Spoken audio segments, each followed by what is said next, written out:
Buenas tardes, buenas noches, amados hermanos. Dios les bendiga grandemente. Estudios bíblicos. Hoy, 25 de enero, día miércoles, con nuestro hermano Roberto Miranda. Refrescando la clase anterior, vamos a estar observando nuevamente en el libro de Génesis, capítulo 37. Ahí vamos a estar viendo. Clase pasada, estábamos viendo cómo los hermanos de José lo vendieron a él mismo y le llevaron esa túnica de colores a su padre manchada de sangre de animal para que él creyese que había muerto y más bien él había sido vendido por sus propios hermanos. Entonces, como dice, vamos a leer desde el 23. Sucedió pues que cuando llegó José a sus hermanos, ellos quitaron a José su túnica, la túnica de colores que tenía sobre sí, y tomaron y le echaron en una cisterna, pero la cisterna estaba vacía, no había agua en ella. Entonces ya realmente ellos deseaban eran matar a ese soñador. Y una de las razones por qué lo querían matar era por, como decía el versículo, vamos a leer el 3 parte del 3 como final del 2 mejor dicho, informaba a José a su padre de la mala fama de ellos. Y si ves el versículo 8 final del 8 por estas cosas, por los sueños que él tuvo de que se iban a postrar ante él, le aborrecieron aún más. Pero como dice el final del 11 su padre meditaba todo esto. Entonces, el verso 25 dice, se sentaron a comer pan y alzando los ojos miraron. Y aquí una compañía de ismaelitas que venían de Galad y sus camellos traían aromas, bálsamos y mirra e iban a llevarlo a Egipto. Entonces, vemos aquí esa compañía de ismaelitas. Entonces, eso lo que recordaba nuestro hermano en clase pasada, que esa descendencia es de Ismael, de esa mujer, la mujer, la sierva de Sara, esposa de Abraham, como hace la alegoría en el Nuevo Testamento, que es la que representa la esclavitud. Estamos hablando que estos ismaelitas vienen, es de la descendencia, no de la promesa de Dios, no de la promesa. Entonces, esto es una compañía de ismaelitas. Versículo 26, entonces Judá dijo a sus hermanos, ¿qué provecho hay si que le matemos y nuestro hermano y encubramos su muerte? Vení, vendámosle a los ismaelitas y que no sea nuestra mano sobre él, porque él es nuestro hermano, nuestra propia carne, y sus hermanos convinieron con él. Entonces, bueno, quizá vemos aquí cómo Judá quiere librarse, ¿no? De tal pecado, pero realmente no es que va a pecar más o pecar menos, ya está el plan de Dios y el propósito eterno de Dios en este caso es que José tiene que ir a estar con Potifar, porque, porque es en Egipto y ahí va a poder alimentar a su pueblo luego con la gran hambruna. Dice, siguientes versículos, sigo leyendo, el 28, y cuando pasaban los madianitas, el tema de los madianitas, estaba hablando mi hermano que lo tengo apuntado aquí. También viene de los hijos de Setura. Dice los madianitas en el versículo, estoy en el 28, y cuando pasaron los madianitas, mercaderes, sacaron ellos a José de las cisternas y trajeron arriba y le vendieron a los ismaelitas por 20 piezas de plata. Vaya, despida, siga Dios, diga Dios. Bendiciones, vaya, pero vaya con Dios. Voy a dormir. Dice el versículo 29, por 20 piezas de plata y lo llevaron a Egipto, lo llevaron a Egipto. Entonces, bueno, vemos aquí la venta, ¿no? de José por 20 piezas de plata y bueno, como una semejanza de cómo vendieron a nuestro maestro por 30, así como Judas quizá aceptó ese dinero por 30 monedas, aquí fueron 20. Bueno, que estamos viendo esas sombras, ¿no? De cómo es entregado, inclusive por su propia familia, por sus propios hermanos, entregado a la venta. Versículo 29. Después Rubén volvió a la cisterna y no halló a José adentro, y se rasgó los vestidos. Sabemos que este Rubén no quería que lo matasen, no quería que lo matasen, pero sabemos que igualmente eh, pecado es pecado. O sea, venderlo, el tener la envidia, el aborrecerlos aún más, eso estaba alojado en el corazón de todos ellos. Y habíamos visto también cómo su padre, antes de morir, profetizó de cada uno de sus hijos y él no se olvidó lo que había hecho Rubén con su esposa, que se había acostado con ella. Dice el verso 30, y volvió a sus hermanos y le dijo, este joven no aparece, ¿y a dónde iré? Entonces ellos tomaron la túnica de José y degollaron un cabrito de las cabras y tiñeron la túnica en sangre y enviaron la túnica de color y la trajeron a su padre y dijeron, esto hemos hallado, reconoce ahora si la túnica es de tu hijo, lo que habíamos leído versículos anteriores, que esa túnica de colores se la había hecho su propio padre, como dice el versículo 3 y amaba Israel a José más que todos sus hijos porque lo había tenido en su vejez y le hizo una túnica de colores. Entonces, él mismo, papá, le había hecho con sus manos esa túnica a su hijo, obviamente iba a reconocer la túnica que el mismo Jacob Israel había hecho. Dice, seguimos leyendo la palabra de Dios, y él le reconoció y dijo, "Oh, es la túnica de mi hijo y alguna mala bestia lo devoró. José ha sido despedazado". Fíjate que ya su padre, sus hermanos hicieron realmente un buen engaño y porque él fue engañado muy bien con este asunto y concluyó él mismo, ¿no? Que una bestia había matado a su propio hijo. Verso 34, entonces Jacob rasgó sus vestidos y puso cilicio sobre sus lomos y guardó luto por su hijo muchos días. Esa costumbre que vemos inclusive desde este libro, que es uno de los más importantes porque nos muestra los inicios de la tierra. Y vemos cómo esta costumbre hasta el tiempo de los sacerdotes, porque en el tiempo de Jesucristo rasga sus ropas cuando Jesús blasfema, cuando dice algo malo contra su supuesta ley inquebrantable, que eran mandamientos de hombres, diciendo que había blasfemado contra Dios, haciéndose hijo de Dios. Y aquí en este caso, él rasga su ropa en señal de luto, en señal de luto, en señal de angustia, de mucho dolor. Así como cuando Job se entera de que sus hijos murieron, que todo ha muerto y un mensaje tal grave uno tras otro, igualmente él rasga sus ropas y hace esta señal de luto y se echa en polvo y ceniza. Es una señal de dolor muy fuerte, de dolor muy amargo.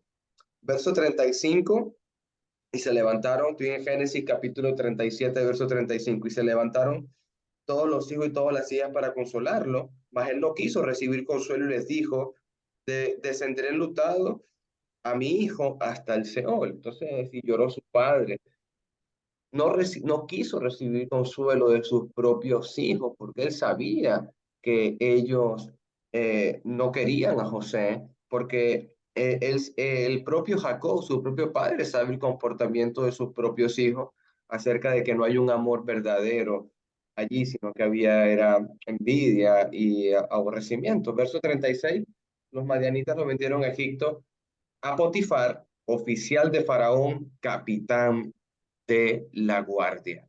Siempre los propósitos de Dios, siempre la orientación de Dios, aunque la venta, aunque tus hermanos te desprecien y tú eres un hombre y una mujer de Dios, siempre Dios va a proteger tus pasos. Fíjate que José, aparte de ha sido separado de su familia, José ha sido vendido por sus propios hermanos por 20 monedas de plata a esa compañía ismaelita, acompañado de mercaderes y de madianitas también.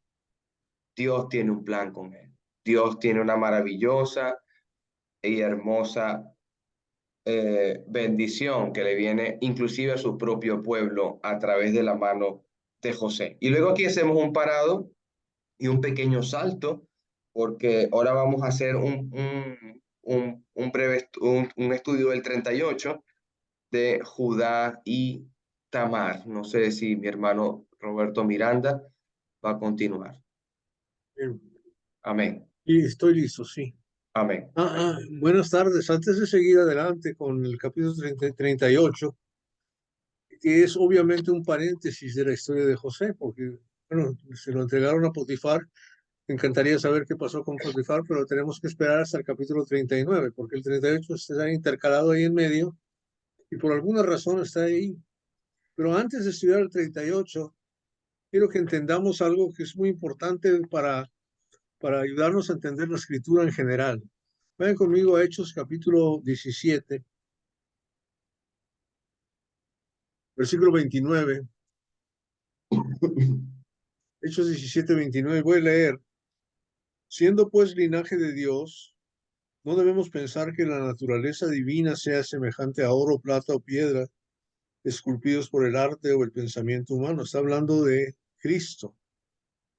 Por tanto, habiendo pasado por alto los tiempos de ignorancia, Dios declara ahora a todos los hombres en todas partes que se arrepientan, porque Él ha establecido un día en el cual juzgará al mundo en justicia por medio de un hombre a quien Él ha designado, que es Cristo, habiendo presentado pruebas a todos los hombres cuando los resucitó de entre los muertos. O sea, estamos viendo que Dios, hasta cierto punto, su plan, en su esquema de redención, a través de la historia de toda la humanidad, es un Dios de pactos que tiene diferentes establecimientos de pactos en cada parte de la historia de la humanidad. Por ejemplo, el pecado de Adán y Eva, ¿cuál era? Era no comer de un fruto, de una fruta. Ese era el pecado, comer de esa fruta. Ellos inventaron otro pecado, porque para Dios se los hizo desnudos, pero ellos sintieron vergüenza y se vistieron, pero no porque tenían frío o no porque querían verse de diferente forma, sino porque tuvieron vergüenza, o sea, sintieron que estaba equivocado que era error estar desnudos. Entonces uno inventa sus propios males a veces, sus propios pecados. Y así es a través de lo que vamos viendo cuando Noé, ¿cuál era el pecado de la gente de Noé? Obviamente el no subirse al arca, ¿verdad? Si se hubieran subido al arca les iba bien, pero el no subirse al arca les costó. En el Nuevo Testamento, ¿cuál es el pecado del hombre principal? ¿Verdad? A lo No, suyo vino no y los creer en suyos no lo Jesús. recibieron, ¿verdad? Dios amó tanto al mundo que envió a su Hijo unigénito. Perdón, Alejandro, ¿qué ibas a decir? No, que no creer en Jesús es el pecado más visto en el Nuevo Testamento. Amén. Los que no lo reciben es porque preferían sus obras malas, hacer las buenas. Ya están condenados, dice Juan 3:17.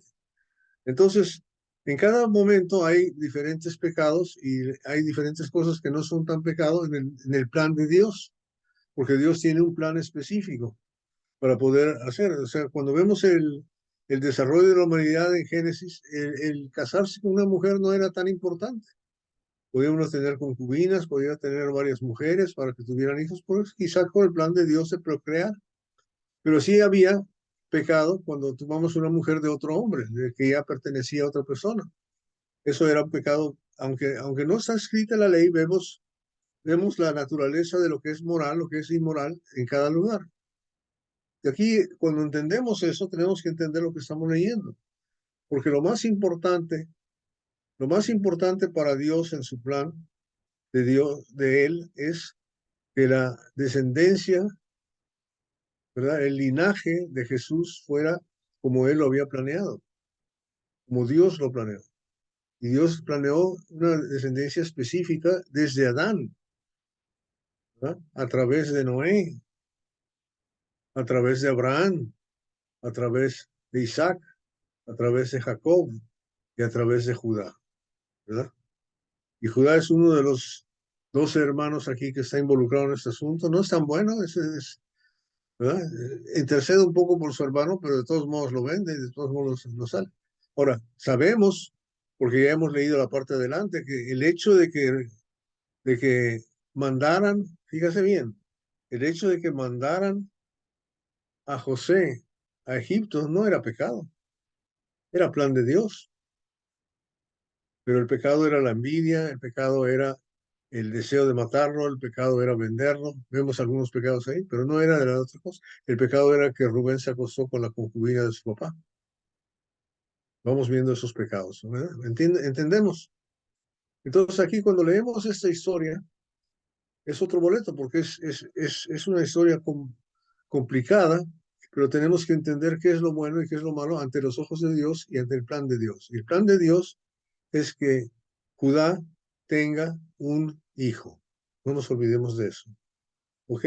Ahora sí, con eso en mente, vamos a leer el capítulo 38. Ya se conectó Alex, a ver si nos puede ayudar con la lectura, por favor. Sí, estoy aquí. Capítulo 38, Completo, completo. completo. Aconteció, en Génesis capítulo 38, Judá y Tamar. Un momentico aquí que voy a prender la luz. Ajá. Aconteció en aquel tiempo que Judá se apartó de sus hermanos y se fue a un varón adulamita que se llamaba Ira. Y vio allí Judá la hija de un hombre cananeo, el cual se llamaba Súa, y la tomó y se llegó a ella.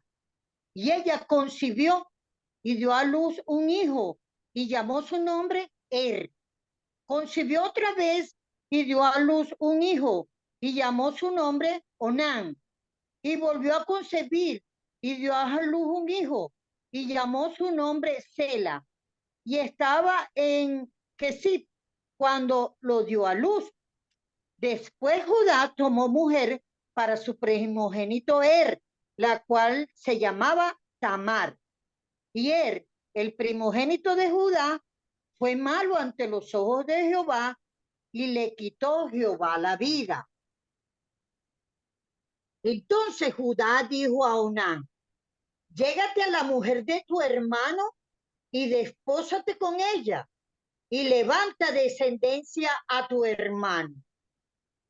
Y sabiendo Onán que la descendencia no había de ser suya, sucedía que cuando se llegaba la mujer de su hermano, vertía en tierra por por no dar descendencia a su hermano.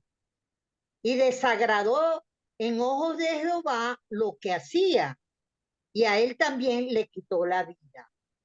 Y Judá dijo a Tamar su nuera: quédate viuda en casa de tu padre hasta que crezca Selah, mi hijo, porque dijo: no sea que muera él también como sus hermanos. Y se fue Tamar y estuvo en casa de su padre. Pasaron muchos días y murió la hija de Súa, mujer de Judá. Después Judá se consoló y subía a los trasquiladores de sus ovejas a Timnat, él y su amigo Ira, el adulamita. Y fue dado aviso a Tamar diciendo: he aquí tu suegro sube a Timnat a trasquilar sus ovejas. Entonces se quitó ella los vestidos de su viudez y se cubrió con un velo. Y se arrebozó y se puso a la entrada de Enaí, junto al camino de Timnat, porque veía que había crecido Selah y ella no era dada a él por mujer. Y la vio Judá y la tuvo por ramera, porque ella había cubierto su rostro. Y se apartó del camino hacia ella y le dijo: déjame ahora llegarme a ti, pues no sabía que era su nuera. Y ella dijo: ¿qué me darás por llegarte a mí? Él respondió: yo te enviaré yo te enviaré del ganado un cabrito de las cabras. Y ella dijo: dame una prenda hasta que lo envíes. Entonces Judá dijo: ¿qué prenda te daré? Ella respondió: tu sello, tu cordón y tu báculo que tienes en tu mano. Y él se lo dio y se llevó a ella y ella concibió de él. Luego se levantó y se fue y se quitó el velo de sobre sí y se vistió con la ropa de su viudez. Y Judá envió el cabrito de las cabras por medio de su amigo el aldulamita para que éste recibiese la prenda de la mujer, pero no la halló. Y preguntó a los hombres de aquel lugar diciendo, ¿dónde está la ramera de Enaín junto al camino? Y ellos le dijeron, no ha estado aquí ramera alguna. Entonces él se devolvió a Judá y dijo, no la he hallado. Y también los hombres del lugar dijeron, aquí no ha estado ramera. Y Judá dijo, tómeselo para sí, para que no seamos menospreciados. He aquí yo he enviado este cabrito y tú no la hallaste. Sucedió que al cabo de unos 3 meses fue dado aviso a Judá diciendo, Tamar tu nuera ha fornicado y ciertamente está encinta a causa de las fornicaciones. Y Judá dijo, sacadla y sea quemada. Pero ella, cuando la sacaba, envió a decir a su suegro, del varón cuyas son estas cosas estoy encinta. También dijo, mira ahora de quién son estas cosas, el sello, el cordón y el báculo. Entonces Judá los reconoció y dijo, más justa es ella que yo, por cuanto no he dado a Sela a mi hijo y nunca más la conoció. Y aconteció que al tiempo de dar a luz, he aquí había gemelos en su seno. Sucedió cuando daba luz que sacó la mano el uno y la partera tomó y ató a su mano un hilo de grana, diciendo, este salió primero, pero volviendo él a meter la mano, y aquí salió su hermano. Y ella dijo, ¿qué brecha te has abierto? Y llamó su nombre Fare. Después salió su hermano, el que tenía en su mano el hilo de grana, y llamó su nombre Sara. ¿Qué les parece? Qué historia, ¿no? Tremenda. Qué paréntesis, ¿verdad? Es como cuando está uno viendo una película en televisión, viene un paréntesis para que venga una comercial, un anuncio comercial. Bueno, aquí está el comercial de Dios extra, metido en la historia de José, y es una historia que tiene que ver con la descendencia, el legado de Jesús, cuando nos ponemos a pensar. Y hay cosas que seguramente nos revuelcan el estómago y la conciencia de pensar en lo que está pasando y la forma en que lo vemos, ¿verdad? Ustedes me van a ayudar aquí, pero definitivamente a interpretarlo bien. Yo voy a hacer algunas preguntas para que nos pongamos de acuerdo, ¿verdad? Entonces vemos que quiero que enfatizar nada más, hacer un resumen rápido. Judá se casa con una mujer, ¿verdad? La toma por esposa, tiene 3 hijos, los hijos son malos, Dios se enoja con 2 de ellos y los mata, los quita de enfrente y no, antes de que tengan prole, ¿verdad? El mayor se casa con Tamar, pero no quiere tener hijos, entonces Dios lo quita, va con el segundo no quiere tener, eyacula en el piso con tal de no tener hijos con ella. Dios le quita del medio a él también. Fíjate bien el pecado. El pecado es no querer tener y seguir el plan de Dios. El pecado es interferir en el plan de Dios. Eso es algo que es tremendo, ¿verdad? Es igual que me acuerdo de Romanos 1:18, ¿verdad? Los que se interponen entre la justicia de Dios, enseñando lo que está equivocado como si fuera bueno, ¿verdad? No glorificando a Dios. Dios tiene eso en contra de los que no quieren hacerlo. Entonces, el más pequeño es muy joven, entonces ella no quiere esperar y se da cuenta que por ahí viene su suegro. Y Tamar sabe la importancia de la herencia, sabe la importancia de la descendencia, sabe la importancia del legado, ¿verdad? Y no nos olvidemos de eso. Para ella es importante que siga el legado, siga todo en el nombre de ella, porque si no tenía hijos Judá. Si no tenía hijos Judá, la esposa no se queda con el terreno. Tiene que tener prole. Esa es la ley. Entonces, ella se disfraza de prostituta, tiene relaciones con él, se embaraza, él le paga una prenda, le va a pagar un cabrito, pero mientras le paga un cabrito le deja su bastón, su cinturón, y no sé qué será el sello, pero algo por ahí que ustedes me van a ayudar, ¿verdad? Y a la hora de la hora, después de un tiempo, resulta que él quiere pagarle con el cabrito y no la encuentra. Y llegan unas gentes de chismosos y le dicen, tu nuera está embarazada. ¿Y qué es lo que él dice? Quémenla, quémenla. Fíjate bien el pecado de la fornicación en ese sentido, ¿verdad? Quémenla. Y entonces ella dice, bueno, dale estas prendas que yo tengo y que las examina y se da cuenta que son de él. Y entonces él se da cuenta de lo que ha hecho y él le dice a ella, tú eres mejor que yo, tú eres mejor que yo, ¿verdad? Y la bendice. Y el final del resumen es muy sencillo, tiene sus dos hijos. El primero que sale son cuates igual que Jacob y Esaú. Primero que saca la mano, ponen un cordón, vuelve a meterse al vientre y el que sale es el otro, que es Fares. Y es el rompebrechas, el que abre brechas. Y Fares va a ser el bendecido, va a ser el primogénito y va a ser el fuerte. Fares va a ser mencionado. Después Fares va a tener el honor de ser parte de qué? De la descendencia de Jesús. Va a aparecer en el libro de Ruth, ¿verdad? De quien viene Boaz, de quien viene toda esa gente. Va a aparecer en Nehemías mucho después. Los descendientes de Fares son los guerreros fuertes, poderosos y valientes de Israel que defienden a Judá.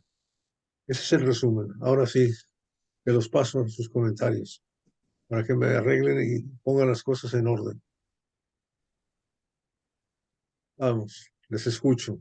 Amén, varón. Bueno, yo con mi mente finita, ¿no? Realmente, y mi sabiduría que es como un trapo de inmundicia delante de mi Dios, pero que para mi tiempo, ¿no? Para mi pensar en el 2023 de un varón de Dios, de Judá en este caso, y acercarse y tratar de tomar una prostituta para sí. Y yo pienso y me pongo en sus zapatos, ¿qué tan lejos estaré yo? ¿Qué tan lejos puedo estar yo de quizás de hacer algo de esa magnitud? Y por eso es que me da temor y reverencia leer estos pasajes de la Escritura, porque una enseñanza muy grande es que, para mi criterio, es que quizás nosotros no sepamos lo que podamos hacer. Judá vio a esa mujer con un velo y pensó que era una mujer de la calle, una prostituta, y realmente era su nuera.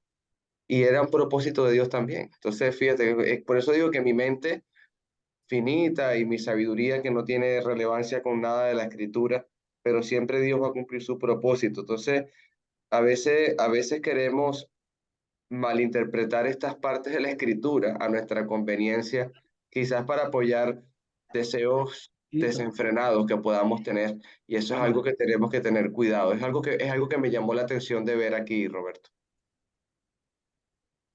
Muy bueno. ¿Qué más?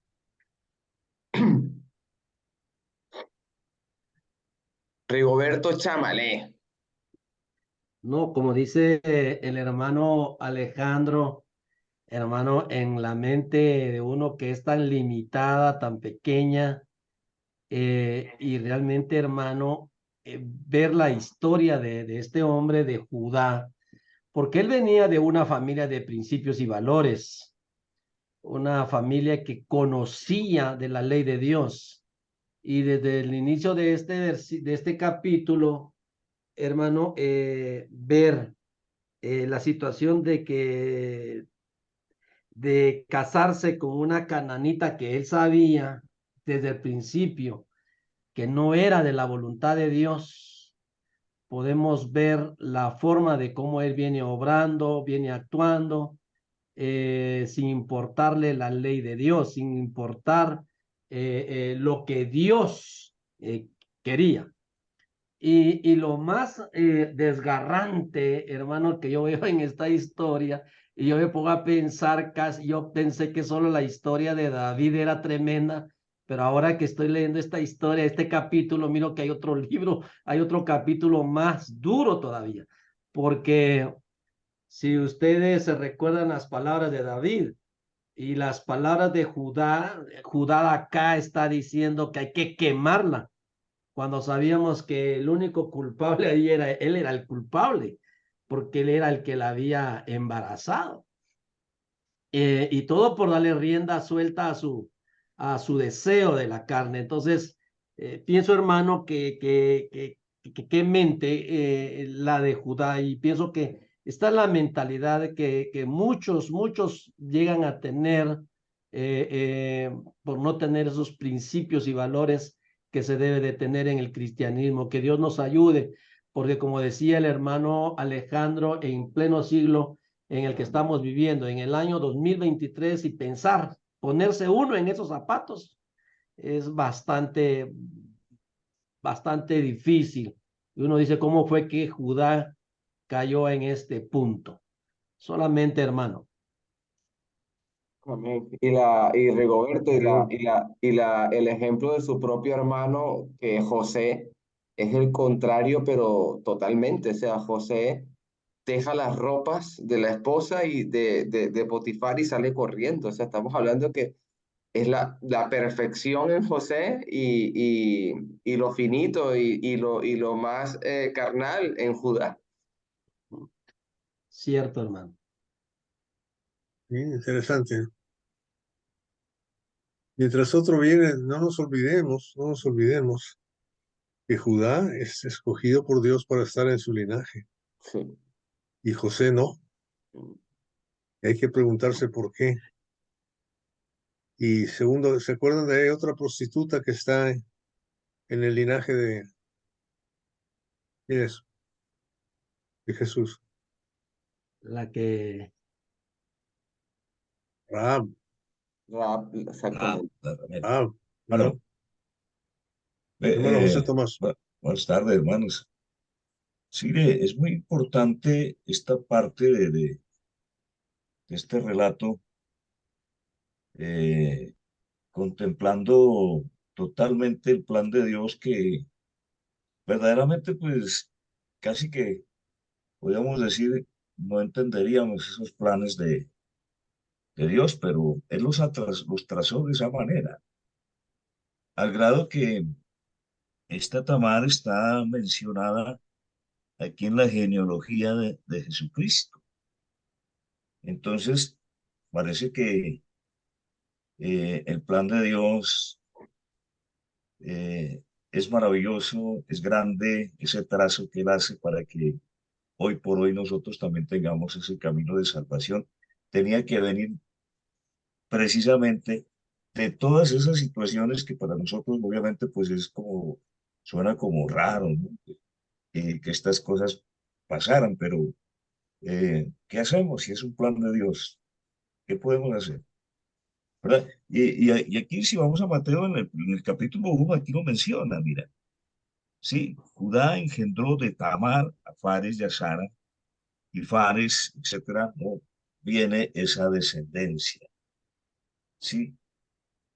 Eso nos da a entender que es un plan perfecto de Dios para llegar a Jesucristo y que Él sea pues nuestro Salvador y toda esta genealogía que tenemos aquí.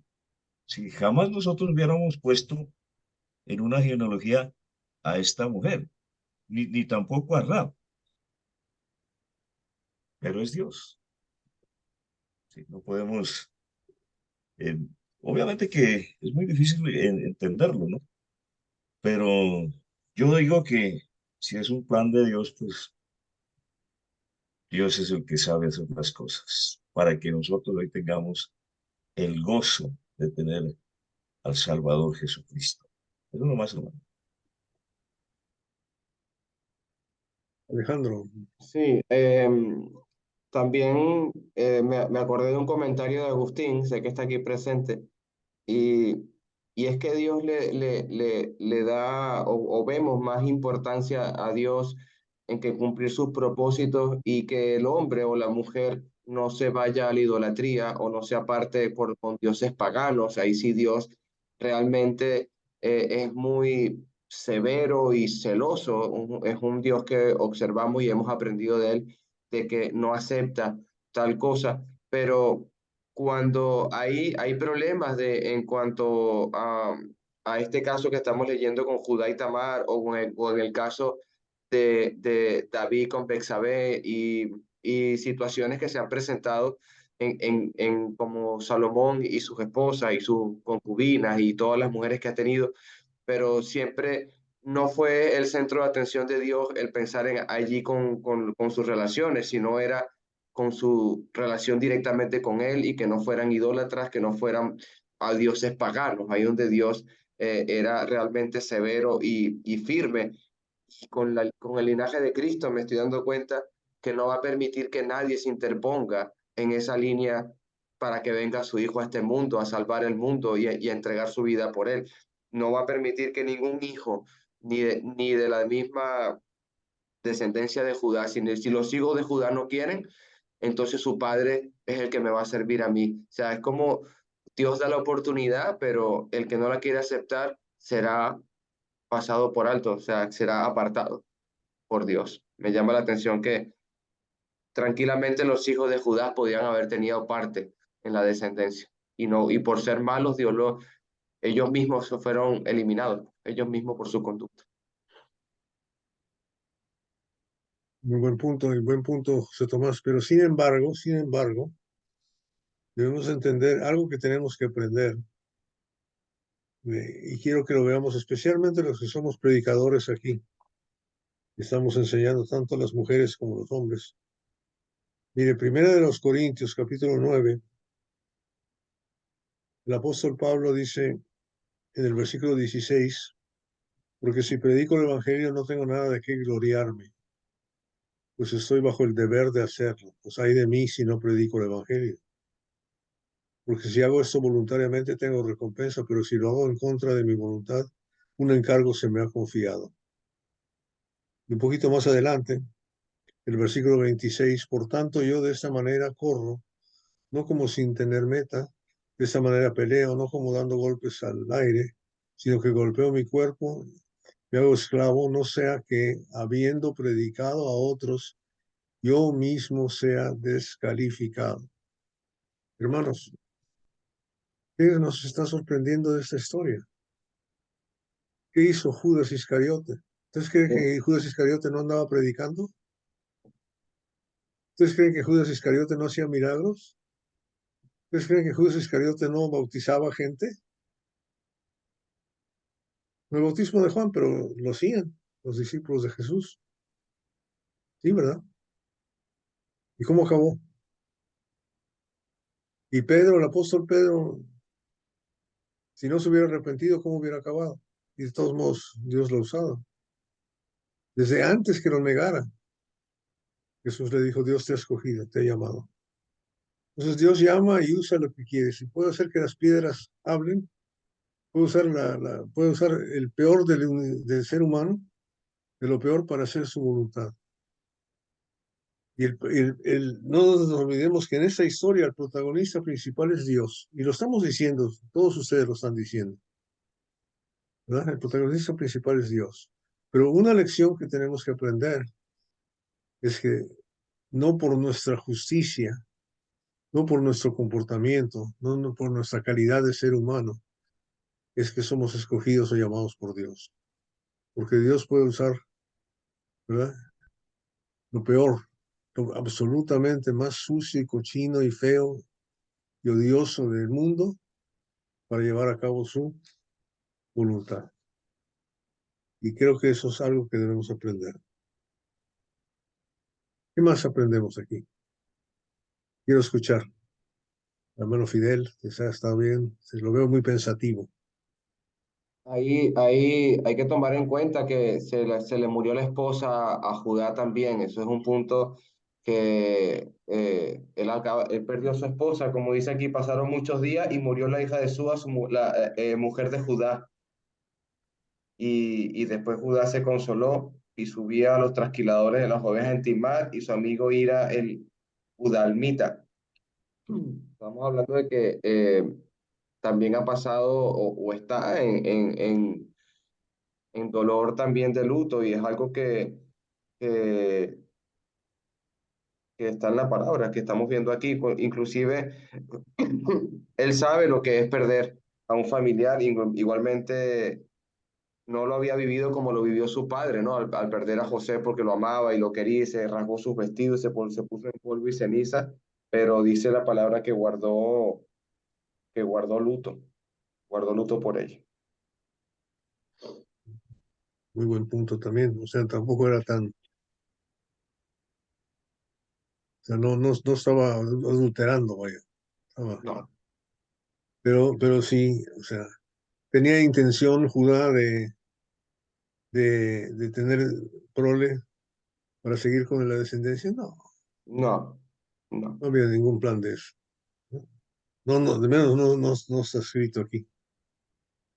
Otra cosa que también vale la pena y no es cuestión de proteger la inmoralidad ni mucho menos, pero sí tenemos que entender que la prostitución desde el principio del mundo que vemos que la prostitución está ahí, no es de gente pudiente y que están gente que tienen dinero, que tienen educación, sino es gente desesperada, ¿verdad? Gente desesperada y gente que son víctimas llevadas desde su prejuventud, vamos a llamarlo así, a esa situación de vicio y están actuando por eso. O sea, para Tamar era una situación de desesperación, ¿no?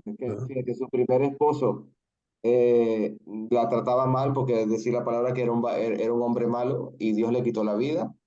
Luego, su propio cuñado, hay unas leyes levíticas que podemos revisar igualmente Jesucristo le hacen esa pregunta, que una mujer se murió el primer hermano, después el segundo hermano, el tercero, el cuarto y el quinto. Entonces hicieron la pregunta de quién iba a ser la esposa en el reino de los cielos, cosa que Jesús respondió que no se daba en casamiento. Pero lo que me refiero es que también el corazón de Tamar está muy mal, porque estamos hablando que ha tenido un primer esposo muy malo, ha tenido, y si es malo ante los ojos de Dios, no me imagino cómo será para su propia esposa Tamar.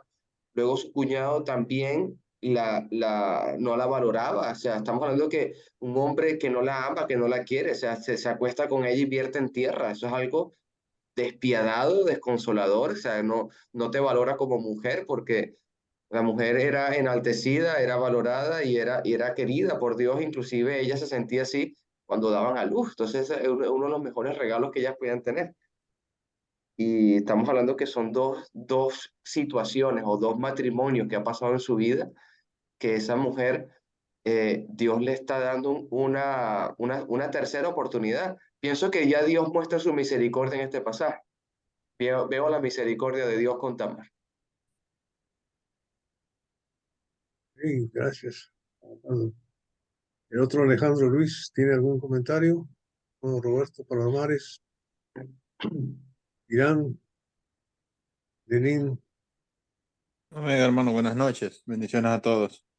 Pues escuchando, hermano, pues este tema, pues es un tema que nos pone a como personas adultas a pensar cuántas cosas sucedieron en el tiempo pasado y que pues ahora que las vemos y las leemos vienen a ser como un recordatorio o un ejemplo de las cosas que no se deben hacer.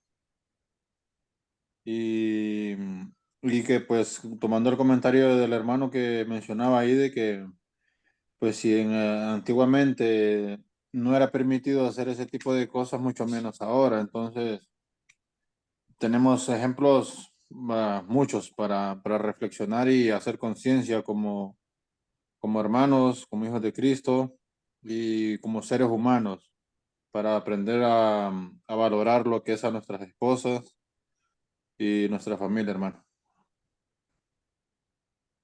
hermano. Dice Alejandro. Hola, buenas noches. Nada, yo recuerdo un poco, recordando un poco el pasaje del Evangelio cuando los fariseos decían que nada bueno había salido de Galilea, pensando en Jesucristo como lo rechazaban, ¿no? Y es un poco lo que comentaba Roberto, que Dios puede hacer hasta que las piedras hablen, ¿no? Si nosotros no hablamos o no predicamos, como dice, como leyó 1 Corintios Roberto.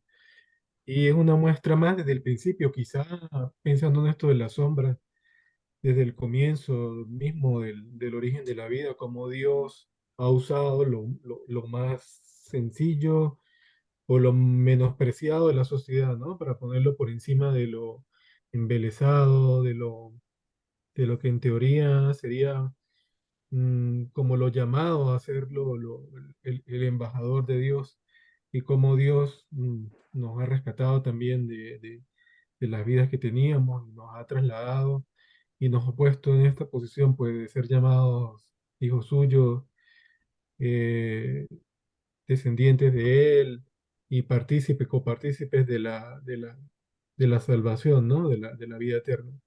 Es esa forma como actúa Dios que a veces nos cuesta entender a nosotros mismos, como una persona como nosotros puede pararse al frente de una congregación y hablar, no porque sea muy perfecta la persona que está al frente, sino por el poder de Dios.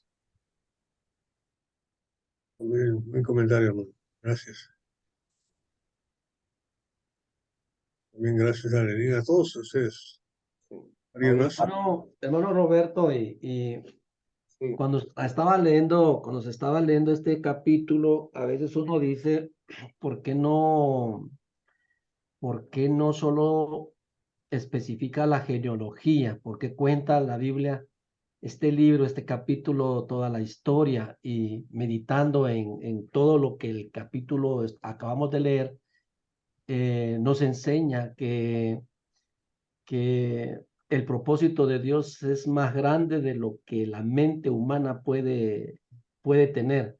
Y es que uno a veces se pregunta por qué viene Jesús de la genealogía de Judá, y comenzamos a sacar toda la genealogía, pero también meditamos en lo que dice la carta de los Corintios, que dice la Biblia que Dios usa al más vil y al más despreciado. A ese escoge el Señor. Y esto nos enseña, como decía el hermano Luis, esto nos enseña que cuando estamos al frente de un púlpito no estamos porque seamos buenos, seamos íntegros, sino acordémonos que de lo más vil y lo más despreciado es lo que Dios toma para que su nombre sea glorificado. De lo más débil, Él toma para que su nombre sea exaltado.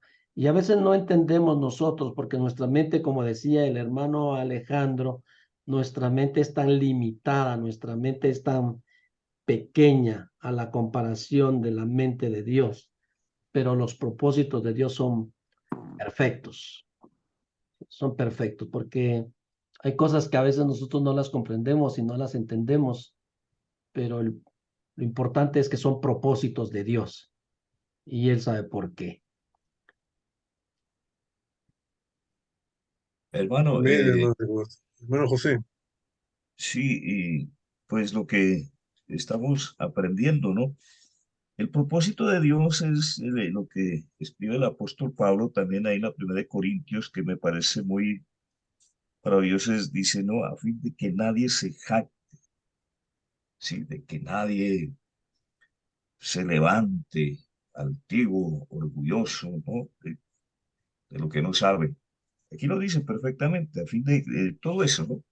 Que escogió lo vil, que es lo menospreciado, que incluso está aquí en el Génesis capítulo 38. El mismo Judá, sus hijos, ¿verdad? Y todo cuanto acontece del pecado aquí, que sería gente despreciada. Entonces, vemos ahí con este capítulo 1, verso 29, el propósito de Dios, que nadie se jacte, dice aquí, ¿no?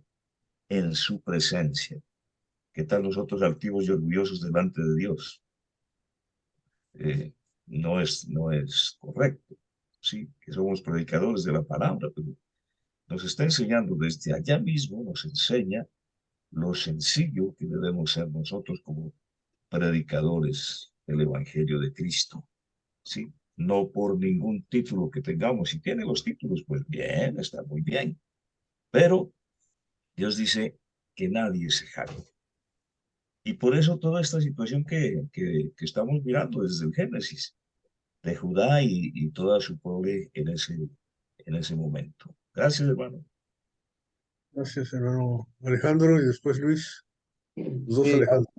hay un texto en el libro de Ruth, capítulo 4 verso 12. Ruth 4:12 dice, bueno, voy a leer un poco antes, el versículo 11. Y dijeron todos al pueblo que estaban a la puerta de los ancianos con testigos, ya somos, Jehová haga a la mujer que está en tu casa como a Raquel y como a Lea, las cuales edificaron la casa de Israel, y seas tú una ilustre en Éfrata y un gran nombre en Belén, y sea tu casa como Fares y como la de Tamar, que dieron a luz a Judá por la descendencia de esta joven de Jehová. Cuando vos toma a Ruth, le dieron esta bendición a esta mujer, y estas son las generaciones de Fares, y dice el versículo 18, capítulo 4 de Ruth. Fares engendró a Esrón, Esrón engendró a Ram, Ram engendró a Aminadab, Aminadab engendró a Nazón, Nazón a Salmón, Salmón a Boz, Boz Obed, que es el hijo que tuvo con Ruth, y Obed a Isaí, que es el papá que engendra al rey David. Es impresionante cómo en el dolor, en la angustia y en la viudez que vino Ruth a los pies de Boz. Porque acuérdense que Noemí salió por la gran hambruna que había con su esposo Elimelech, con su hijo Malón y Kelión, y todos se le murieron a Noemí.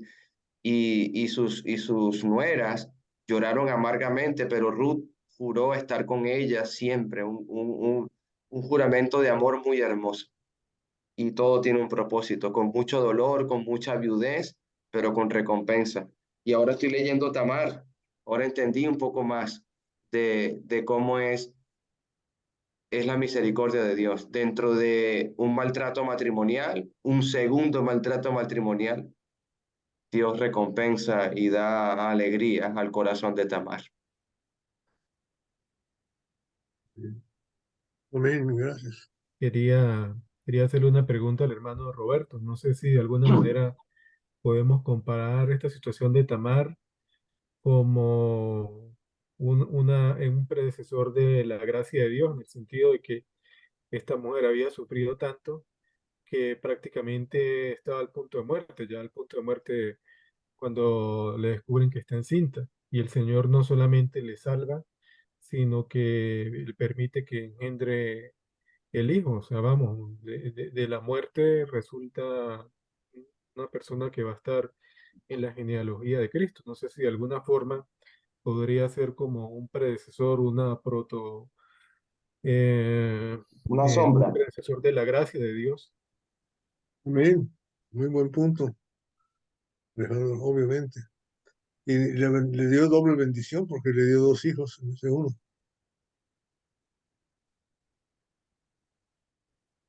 Y, la prole de ellos va a seguir, se va a ir mencionando a través de la Biblia, aquí mismo en Génesis más adelante, y luego, ¿verdad? En Nehemías, en Crónicas se va a mencionar también tanto el nombre de Fares como el de Sera. Su descendencia va a ser sobresaliente. O sea, Dios sabe de dónde vienen las cosas y cómo son, ¿verdad? Cómo son. Bien, ¿alguien más? Ya son las 8, hermano Alejandro.